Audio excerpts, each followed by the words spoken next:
Not me. The Gavarian chapter broke away.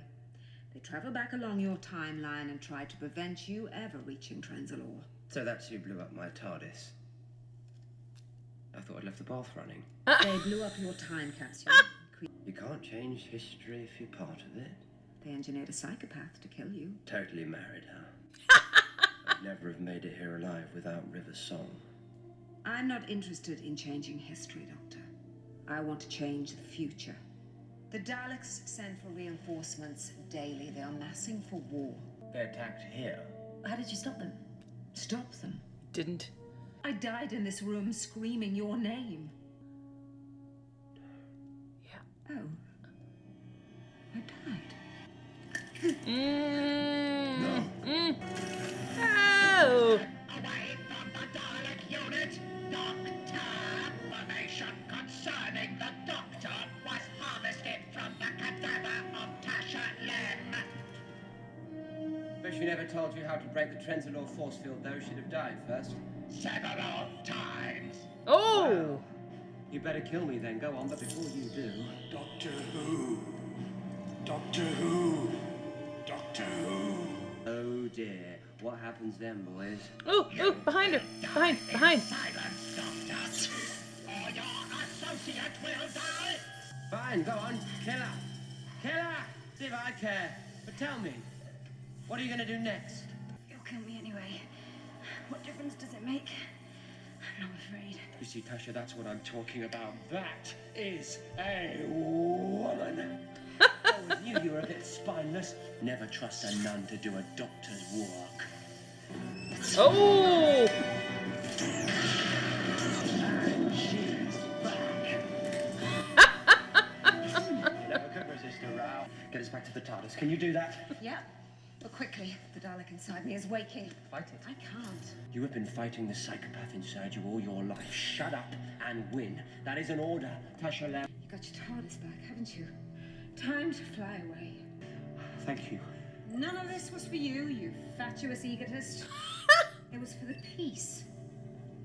Fly away, Doctor. Give me those big sad eyes, look at me so I know you're not lying, and tell me you will never send me away ever again. I will never send you away again. Rule number 1: the doctor lies. Yeah, smells great. Doctor? The doctor lies. Yep.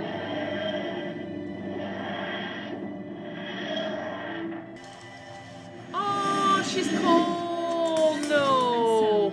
To the fields of Trenzalore came all the Time Lord's enemies. For this was the winter of the Doctor. In time, only the Church of the Mainframe remained in the path of the Daleks.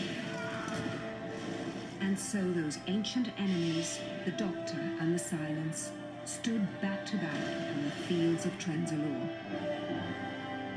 Really? Other fish in the sea, that's what I'm saying. Aw. Linda, I don't think Clara wants to talk about it. These crackers are rubbish. I bought them. I know. They're classy. They don't have jokes. Exactly. They've got poems. They're more dramatic crackers. I like the jokes. Bet you do. I like her. That's a joke, right? I hope you made a wish. I think she did.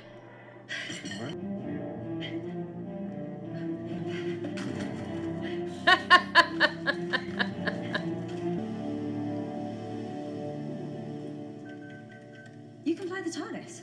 What's happened to him? Woo. What am I supposed to do? He shouldn't die alone. Go to him. Oh.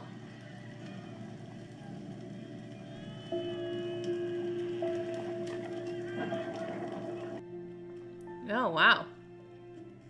We're always so young. Nah. That was you. Those are fun. Hey, it's okay. It's fine, don't worry.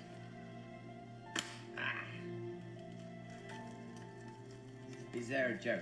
Is it not one who is the best? I don't think so. Well, read it. Go on. Now it's time for one last bow. Like all your other selves. 11's hour is over now. The clock is striking 12's. I don't get it. They're making me cry.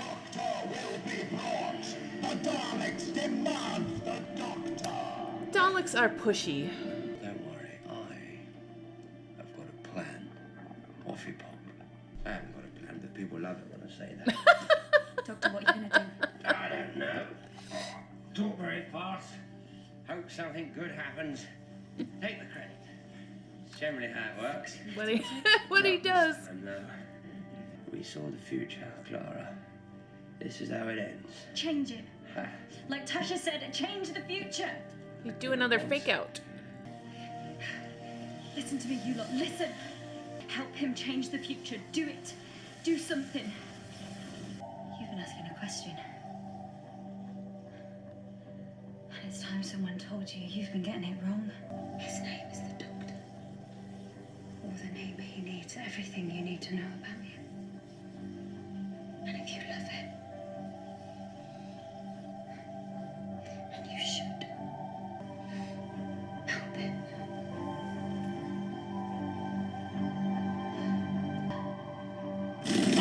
Ooh. Did they go or You've been trying to kill me for centuries, and here I am. You still can't work up the courage to shoot me, can you? You still worried I've got something up my sleeve? Oh, you knock yourself out, boys. Oh, hell. Talk about a tear in the fabric of time.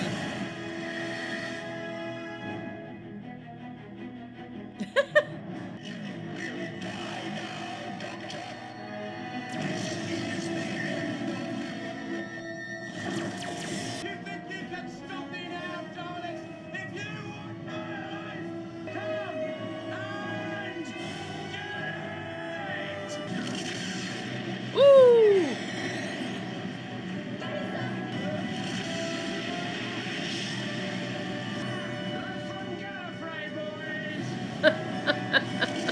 Woo! Oh, take out the whole ship.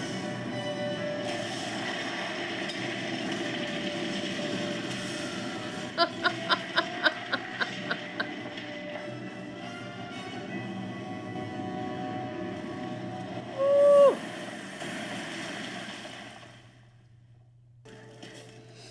Doctor!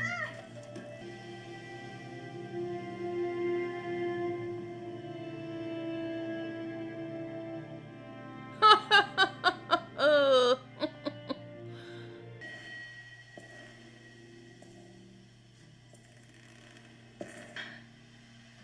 Doctor, Hello? you're okay. You didn't even change your face. Started. I can't stop it now. This is just the reset. Whole new regeneration cycle. Ooh. Taking a bit longer. All just disappears, doesn't it? Everything you are gone in a moment, like breath on a mirror. Any moment now. He's a coming. Who's coming? The Doctor.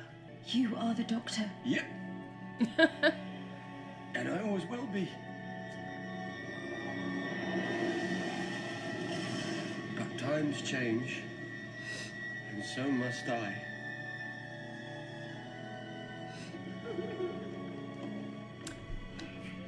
Amelia. Who's Amelia? The first face this face saw. We all change. When you think about it, we're all different people, all through our lives. And that's okay, that's good. You've got to keep moving so long as you remember all the people that you used to be. I will not forget one line of this. Not one day. I swear. I will always remember when the doctor was me.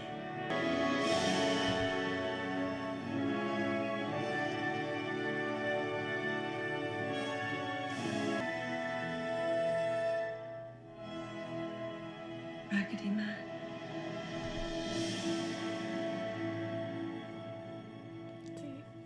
Hallucinating? Good night. Yes.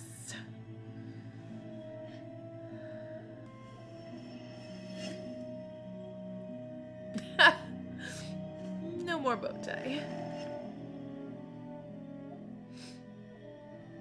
No, no. Please don't.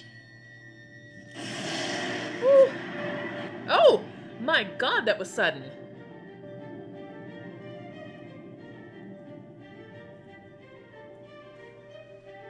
Shocking. Oh, jeez. The hell? Kidneys! How can you kidneys? I don't like the colour. Off your kidneys. What's happening? Just one question. Do you happen to know how to fly this thing? What?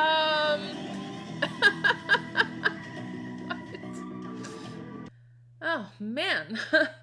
Those regenerations are always overwhelming. At least to me they are.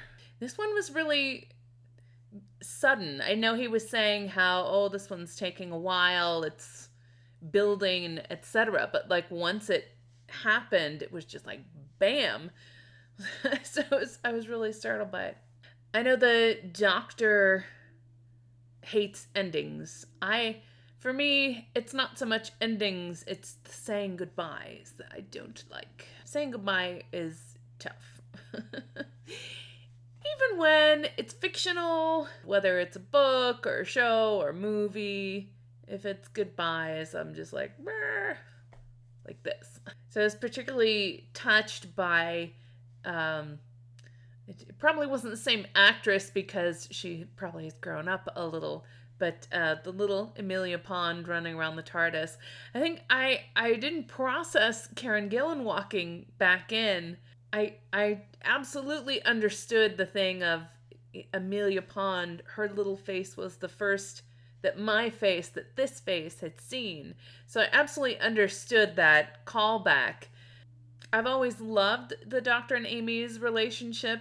I'm not sure right now if I feel like grown-up Amy's presence took away from, Clara's moment of saying goodbye to the Doctor. I'm not sure. This is one of these ones where I'm going to go and compose myself and, just really process everything that I saw. There was a lot of things that I really loved about this. Sort of the Church of the Papal, the Papal mainframe becoming the Church of the Silence. The Silence will fall. The tie-in with the crack in the wall. All of that. I really loved all of that. I do believe, though, that Doctor was under the impression that he was playing out his fate in the fields of Trenzalore. I could see why he would think that. I don't know if Clara changed his fate by doing what she did, because certainly the Doctor's grave in the fields of Trenzalore is not there yet, at least that I know of. So we'll talk about that. For now, I'm going to go compose myself because I feel like I look crazy. I'll be right back. Alright, guys, I'm back. It's a new day. I have so many notes and they're all over the place, so I don't know how I'm going to get through this, but we will get through it. I thought it was such a really fascinating finale because it was made up, to me. I mean, there were a lot of callbacks and there were all these elements from the past 3 series that Matt Smith had. From the start, you have the crack, you have the custard and fish fingers, you have Baby Pond, you have Amy her appearing to him, you have the human Daleks from Asylum of the Daleks, you have the drunken giraffe, the silence which was very important. So things like that I would never want to call an Easter egg or just a little, bit of trivia returning, because some things, like the custard and fish fingers, they, are just little tidbits. And then the other stuff that they really built upon to create this story of, the Gallifreyans, the Time Lords, using that crack in time that it somehow remained or left over, or somehow they found it. I don't know how that was possible, but they used it and glommed onto it and created this situation. And it really did remind me, though, of the Pandorica Opens. They had this signal, and then all of the Doctor's enemies sort of swarmed. We had Daleks, and we had Cybermen, and we had Weeping Angels, and he mentioned the Slitheen. Kind of bummed I didn't see them. So many elements from the past 3 series sort of not just coming back as a little shout out, but just coming back to create the plot, which I found pretty fascinating. So I take it then that this gift that the Time Lords gave to him, first of all, I've never seen the regeneration energy used as a weapon before. Not that I'm complaining about a bunch of Daleks going bye-bye, that's fine. But that was a fascinating channeling of the energy. So I take it that this gift that the Time Lords sort of sent through is a way to get around this established thing of, the Doctor only has so many lives, or any Time Lord only has so many lives. I don't know if it's just added an extra life or if it's unlimited regeneration energy. We saw that River had been imbued with Time Lord energy, but that she used up all of the energy that she had. And it wasn't like she was a full Time Lord or anything. And to my knowledge, she only did it twice, because she was baby Melody, and then she was Mel, Crazy Mel, and Crazy Mel became Crazy River. So twice regenerating for 3 forms that she had, and then she gave the rest of the energy to the Doctor. I assume I'll find that out going forward. Please don't tell me. I like that it gets around that established thing, if in fact it does. But I also really like this idea of 12 regenerations for 13 lives, and that it just goes along with this overall theme of time and a timepiece. Not that time moves the same on every planet, but he's associated with Earth, and the clock striking 12 and 12 regenerations for 13 lives, and the fob watch that can contain the soul of a Time Lord. Just this theme of timepieces and marking time and counting time and how many times have you regenerated. So I'm really fascinated going forward to see if they've just gifted one more, or if it's a lot, or does he even know? I don't know. The poem from the Cracker got to me big time. Especially towards the end. There was a whole bunch of things that really got to me. And as I said before I had to sign off and go collect myself, I really, goodbyes really get me. Endings, it depends on the ending. But a goodbye will always... It was one of the most abrupt... so this is my 3rd... Well, actually, no. So I saw regeneration from Eccleston to Tennant to Smith. I have seen in the past regenerating from Sylvester McCoy to Paul McGann, and then sort of kind of Paul McGann to... Do you count the potion regeneration as a regeneration? From Paul McGann to the War Doctor. Because it was from the potion. I don't know. Do you count it? He didn't use up his regeneration energy, but it is a shift in form, so I would count it. So maybe a half, 0.5. since he was Doctor 8.5, we'll count it as half a regeneration. And then from him to Eccleston, so 4.5. I have seen 4.5 regenerations, and none of them have been as startling or abrupt as this one. Like the actual change. You know, we saw him imbued with the energy. You know, he had the glowy hands, all of that. But like the actual form change was like, whoop, it was a little shocking. And I am gonna save all, like, my look back, Series 7, Matt Smith as the Doctor, what I expect or don't expect, or I have no idea what to expect from the next Doctor. I'll save that for a Series 7 review. But I will miss him. I will miss him a lot. I'll say this, is that having seen a lot of the history of the Doctor with this last series that Matt Smith did, with the 50th anniversary, and really hearing about an adventure in space and time and what they envisioned the Doctor to be, and how they envisioned the Doctor to be, I feel like for me, Matt Smith really embodied what the twinkle that they were talking about. David Tennant had this really mischievous, playful nature, and so does Matt Smith, but there's something about Matt Smith's face and his demeanor that really embodied that in particular for me. Over the past 3 series, I've been thinking about, like, how would I describe him, and how am I enjoying him, and how am I thinking of him? And I've never really been able to put it into words, but since I have seen that, An Adventure in Space and Time, I'm like, yeah, that's what it is. So I feel like he really, for me, embodied the original concept.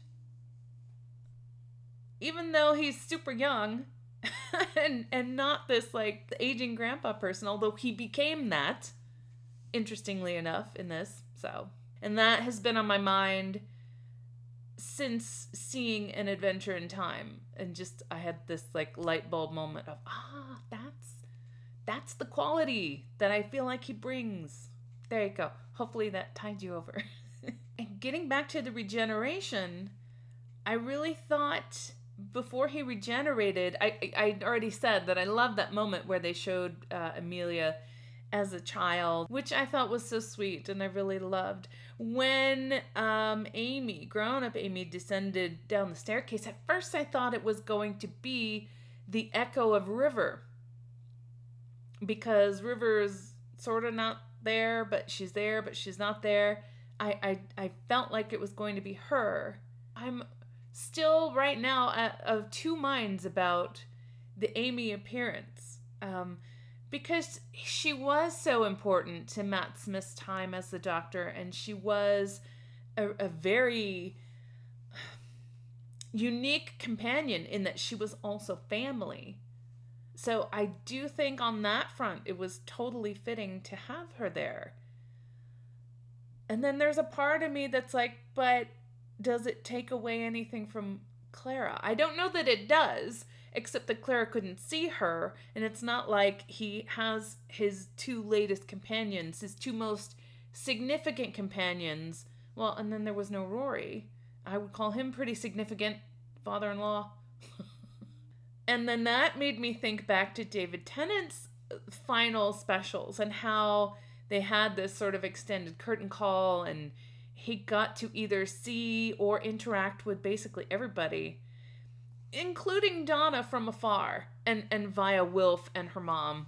And just that he got to revisit all these things. And I kind of feel like Matt Smith didn't get quite as much of that, but that in the plot they used a lot of his time as the Doctor to create a story for him. You know, and it could be something as simple as actors weren't available to film or whatever, or they just didn't want to do the exact same thing. I don't know. So I do think it was nice that that she was there, that Karen Gillan was there. I don't know that it takes away from Clara's goodbye to him at all, but I don't know. I'm still thinking on that one. Yeah, this finale was so jam-packed with stuff, and I feel like I have more to say, but everything is just so much a jumble that I can't quite get it out. I just really enjoyed the conclusion. It was a nice way to look back on his time by involving all these story elements. And I'm filled with questions about what it means for the future of the Doctor to have been regenerated in this way, what it means for him to have stayed so long on Trenzalore, the place that he will eventually die. He has his grave there. Because this was not that story. I mean, he did die and regenerate, sort of, kind of. But this was not his concluding story, I guess is what I'm saying. Yeah, I'm very curious about Series 8 and seeing how Peter Capaldi takes up the torch. Alright guys, my mind is still a jumble, and it's probably because I've also done this series of specials, and they gave me some food for thought, so like my brain is just processing. So if I have any further thoughts, I will stick them on the beginning of the first episode of Series 8. Alright guys, thanks so much for watching this one with me. If you enjoyed the reaction, please feel free to give it a like, a share, and a subscribe. Full reactions are on Patreon. Be sure to join me for the beginning of Series 8. Alright, thanks guys. Bye.